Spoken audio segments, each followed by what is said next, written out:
हमारे पास में एक मैट्रिक्स है जो कि 2x2 की है, इसमें 4 एलिमेंट्स होंगे, ऑब्वियस सी बात है। इसके सारे के सारे एलिमेंट्स या तो 0 हैं या 1 है, ठीक है, कोई भी 0 हो सकता है, कोई भी 1 हो सकता है। फिर क्या कह रहा है, फिर कहता है कि हमारे पास में कैपिटल X है जो ये बताता है कि इस मैट्रिक्स के डिटर्मिनेंट की वैल्यू क्या क्या हो सकती है, उस चीज को डिनोट किया जाता है कैपिटल X के द्वारा इस मैट्रिक्स के लिए। तो अपने को वेरिएंस बताना है X का।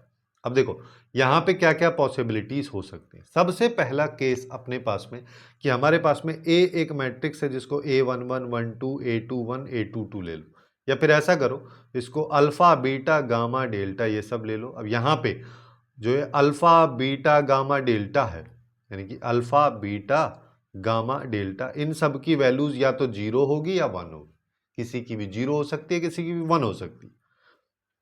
और क्या है, और ये कह रहा है कि डिटर्मिनेंट की जो वैल्यू है ये एक्चुअली में एक्स को रिप्रेजेंट करती है, बट जब इसकी वैल्यू 0 और 1 रहने वाली है तो उस केस में अपने को ये वाली चीज पता होनी चाहिए, डिटर्मिनेंट की वैल्यू के केवल और केवल 3 आउटपुट पॉसिबल है, -1, 0 और 1, या फिर इसको -1, 1 और 0, ऐसे कैसे भी लिख लो, कोई फर्क नहीं पड़ रहा, ठीक है। 3 आउटपुट अपने पास में पॉसिबल है, तो अपने को क्या करना है, ये एक्स की वैल्यूज को रिप्रेजेंट कर रहा है, ठीक है। तो x की वैल्यू यहां पे कितनी number of possible values of जो डिटर्मिनेंट है बेसिकली उसके द्वारा अपने पास में यहां पे रिप्रेजेंट किया जा रहा है x को, यानी कि ये जो वैल्यूज हैं ये कैपिटल X की हैं।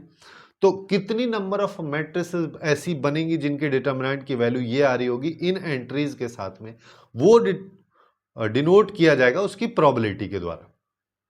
तो अपने पास में जब x इक्वल टू 1 है, अब ये x इक्वल टू 1 कब आ सकता है, इस चीज को समझो। इस चीज को समझने के लिए मैं अल्फा बीटा गामा और डेल्टा चारों वैल्यूज ले लेता हूं। अब देखो इसमें भी ना अपन ऐसा करते हैं कि अल्फा डेल्टा को एक साथ ले लेता हूं और बीटा और गामा को एक साथ ले लेता हूं। क्यों, क्योंकि जब अपन डिटर्मिनेंट निकालेंगे यहां पे तो डिटर्मिनेंट क्या आएगा, alpha delta minus beta gamma, ये दोनों वैल्यूज पहले आएंगी। तो इन दोनों जब इस डिटर्मिनेंट का आउटपुट 1 आ रहा होगा तो इसका मतलब यहाँ पे इसका आउटपुट 1 रहेगा, ये 0 रहेगा, यही तो पॉसिबिलिटी है। अब इसका आउटपुट कैसे कैसे 1 रह सकता है कि भाई ये 1 आ जाए ये भी 1 आ जाए, तो ये 0 कैसे हो सकता है, ऐसे। और ये अब यहाँ पे 0 और 1 के अलावा और कोई पॉसिबिलिटी है नहीं, तो अल्फा और डेल्टा की और कोई पॉसिबिलिटी नहीं है, बजाय इसके कि केवल मैं दोनों को 1 1 रखूं।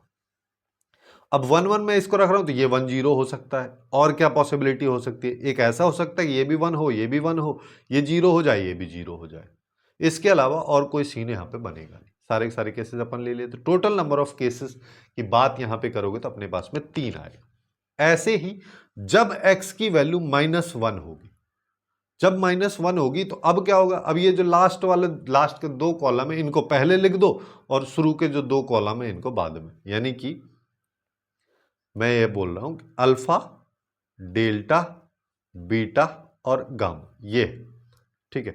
अब मेरे को -1 चाहिए, -1 कब आएगा, जब इसकी वैल्यू 0 हो जाए और इसकी वैल्यू 1 हो जाए। तो पहले वाले की वैल्यू 0 कर देते हैं, पहले वाले की वैल्यू 0 कब होगी, दोनों 0 हो जाए, फिर ये 0 ये 1 हो जाए क्योंकि दोनों मल्टीप्लाई हो रहे हैं, ये 1 हो जाए और ये 0 हो जाए। अब लास्ट के दोनों की वैल्यू 1 कब हो सकती है, ये दोनों 1 ये दोनों 1 ये दोनों 1, इसके अलावा और कोई पॉसिबिलिटी नहीं। टोटल नंबर ऑफ पॉसिबिलिटीज यहाँ पे भी 3 होगा।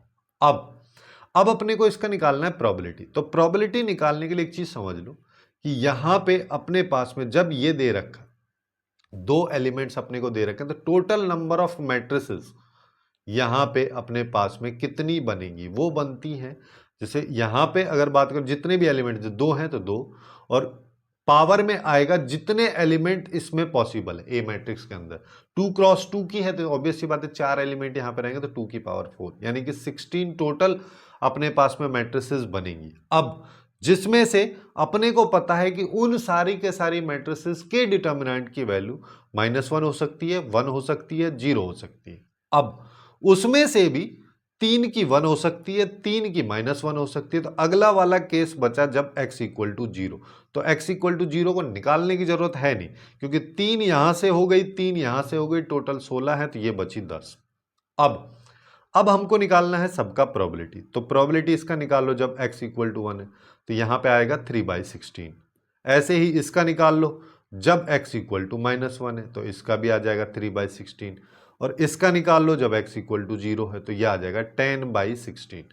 चाहो तो इसको अपन 5/8 भी लिख सकते हैं। अब ठीक है, सब कुछ अपने पास में आ गया। अब बस वेरिएंस निकालना है। तो वेरिएंस क्या होता है?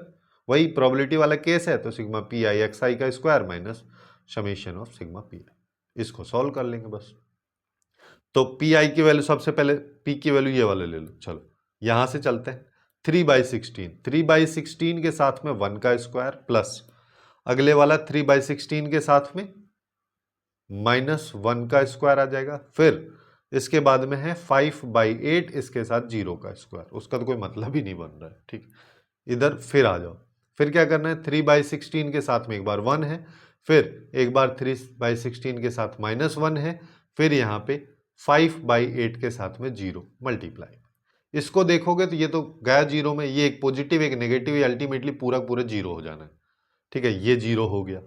और यहाँ पे क्या आएगा? 3/16, 1 का स्क्वायर यानी कि दोनों 2 बार है, तो यहाँ पे 8 आ जाएगा। यानी कि इसका आंसर आएगा 3/8।